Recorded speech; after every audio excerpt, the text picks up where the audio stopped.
I got the Beetle Guru right here in front of me. Welcome, Beetle Guru. It's great to get you because I see red carpet, red carpet, red carpet. I knew you were going to be busy this year. Yeah, yeah, it's amazing what's going on, and I'll just tell you right now, amazing, even bigger things are developing as we speak. That's fantastic. I knew Yeah, they would be. When one door shuts, another one opens, and this door, you have so much going on. The doors are blowing out. They're not even have to open anymore. yeah, So the doors are gone. I have no more doors. no more doors. Just so that's fantastic, and it's great to follow you on Facebook. At least I find out that what red carpet is he on today? What is he doing tomorrow? Like it's Thank you. always something going on. But today we're 60 years ago that A Hard Day's Night, Yeah, the soundtrack album, the U.S. version came the out, U.S. Yeah. and I really feel like I have to explain who we are and what we're doing. Okay. The show is called The Beatles Come to America. I had this conversation with people, and they're like, they do not know that there was a difference between U.S. albums and UK albums, and Uh-huh. that's the thing. I said, okay, well, I understand if you were born in 1995, you would have no idea maybe that there's some vinyl out there that was U.S. only, and Right. that's our niche. We went back Yeah. and did all the Beatle U.S. albums, and when I was talking about the Hard Day's Night, he couldn't grasp that there's this Hmm. album that's a soundtrack, but it's also it's U.S. only, and he's like, well, why are you, the CD version is like, has all these tracks. And I said, no, that's not it. That's something completely different. Yeah. So that's what our podcast is. We went through all the US albums, and that is what the Beatles Come to America is all about. Now, when it comes to this album, you love it, and I don't really love it. But you want to talk about the how we did our discussion about it? Yeah. I listened to it last night, and I think it's a very, very comprehensive Mhm. covering, speaking that we did. I mean, we covered some really, really good points about the album, about the material on the album, et cetera, et cetera. So there's no point in rehashing that now because this is going to be the intro so that people will go, oh, yeah, I'm going to go now and listen to what they did. But I did want to say this is that some of us are still here when the album came out in 64, right? Yours truly and many other people, I hope. And so we know what the world was like in 1964. But generations, the younger generations, they even though they can listen to the songs, they don't know what was going on in the world socially, culturally, what was going on in 64. They don't, it's impossible for them to know that. So there's a huge difference between listening to it now and listening to it then. If you listen to it now, of course, it has the same dynamics and the same energy and the same brilliance of songwriting, et cetera, et cetera. But the setting and the context is not the same. In 64, when this thing came out, this album came out, it was coming out right after the Beatles' second album. And Beatlemania was completely on fire everywhere. And in the US, it was just out of control. So that everything that they did when the new album came out, it was like, oh my God, I got to get the album. And all we did is whenever we got the album, that's all we played. And at the same time, the radio stations, that's all they played. So it was a constant feed. It was a Beatle feeding. We were being fed all Uh, this incredible Beatle magic that they created at the time when they actually recorded it that year and released it that year. That is something that could never be paralleled, of course, now. So I wanted to say that. And the album and the songs that happened in June, what was it, June 26th, I believe, happened in 26. June 26th. Yeah, that when it came out, that that summer was the beginning of the Beatles, quote unquote, coming to America to tour, to do their first national US tour. Now, they had been here back in February, when they first performed on the Ed Sullivan Show. Then they played in Washington, D.C. at the Coliseum, and then they played at Carnegie Hall. But that's a very limited performance. Now, the summer of '64, you got the new Beatles album, soundtrack to the movie, their first movie. Oh my God. So the movie's going to hit the theaters. The album came out before it to feed the frenzy. And then they're going to be here. They're going to be touring it, playing it at all the big venues. So it's impossible to convey the level of excitement. It's impossible. I can't even convey what it was. It's because it was beyond what was going on. It was just the Beatles, the Beatles, the Beatles, the Beatles, complete dominance that they had.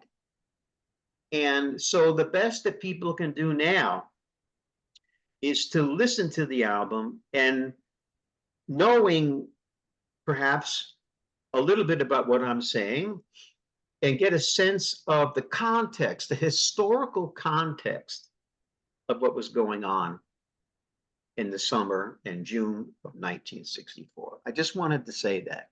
Other than that, I think that what we did in talking about the songs is all there. Is there any questions that you might have for me, or should we just let it rip? Uh, well, I mean, just wanted to say that I got the date wrong. I was thinking it was July 10th, '64. It says it on there. And I was like, where did I get that at? And it's on Wikipedia, and that's the UK version. Ah, Yeah. And I was like, oh, so the movie was released on July 7th, 1964. The album, you're right, came out June 26th, 1964. yeah, So you had almost like 2 weeks to get it together so you're ready for the movie. Um, right.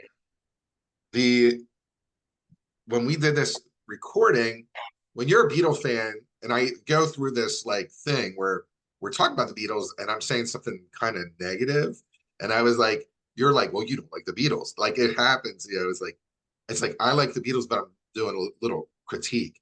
And I can hear myself say, I don't really like this album. I love the progression of what the Beatles are doing, but that instrumental pieces, Yeah, I didn't like. And I will continually say it's the Yellow Submarine and it's the Help album and A Hard Day's Night are my bottom three.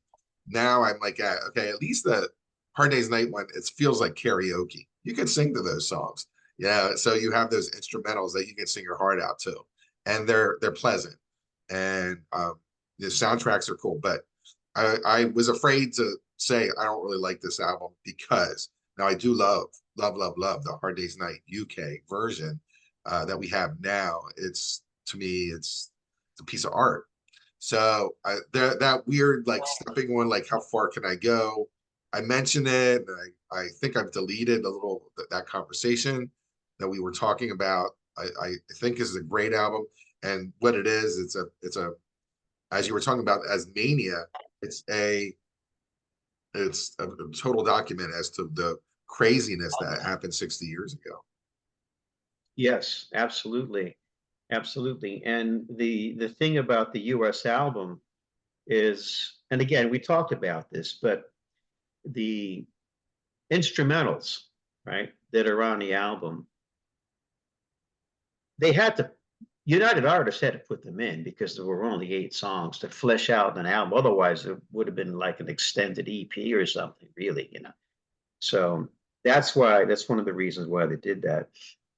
And again, back then, in '64 when we had the album, it didn't matter. You know, the instrumentals are there, instrumentals are not there. Who cares? Because the next track is the Beatles, or the track before it is the Beatles with If new it, songs, new songs, new material, that we've never heard before. So hearing these new songs at the time, I cannot convey how incredible the feeling that that I had and millions of other people had. And I did come out to Los Angeles that summer to visit my aunt and uncle. And I had my first guitar with me. And I remember traveling on the jet plane, from Connecticut to Los Angeles. And, I was starting to feel like, oh my God, I'm on a plane with my guitar.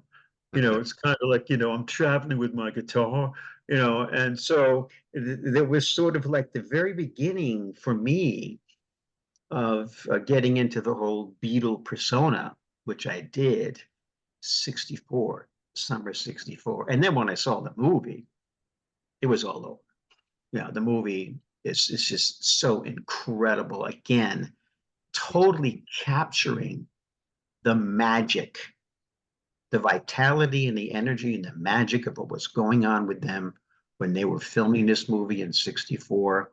Oh my God. So the yes, combination is just a boom, boom. yeah, the movie by far is amazing, and Lester direction and the today it holds up. I mean, it's just a fantastic It uh, does. movie. Um, then there's the Old Dirt Road is your composition at the end, and Uh-huh. Harry Paul. I was listening to it. And I'm like, Paul really needed this song for McCartney 3. This would have been good song for him to be put in there.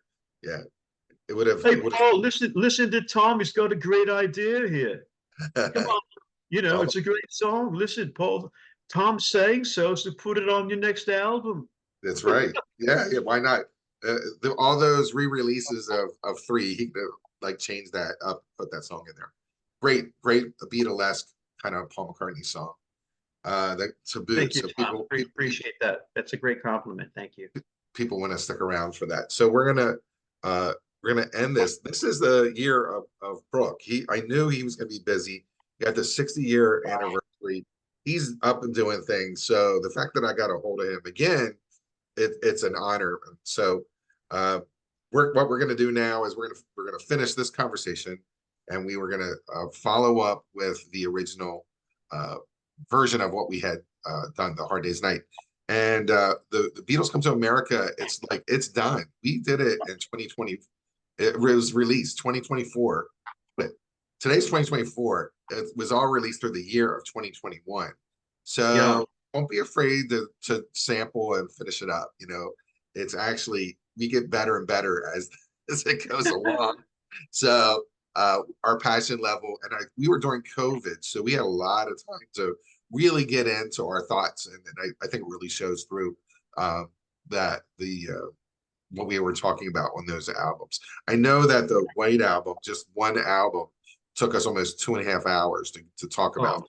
yeah. Oh God, my God, there's so much to talk about with that album. Oh, please. So that's an example of how, I mean, it's obviously we had to cut it down, but that's how passionate we were. So the whole show is done. So if you get excited about a Hard Day's Night, just listen to the rest of the stuff. It's available for you. It's all on YouTube and iTunes and whatever. It's there for you. Sounds good. All right. We'll see you the next time. We got something new. And I know you have opinions about that. Yes, I do. All right. I will talk to you soon. Thanks a lot, Tom.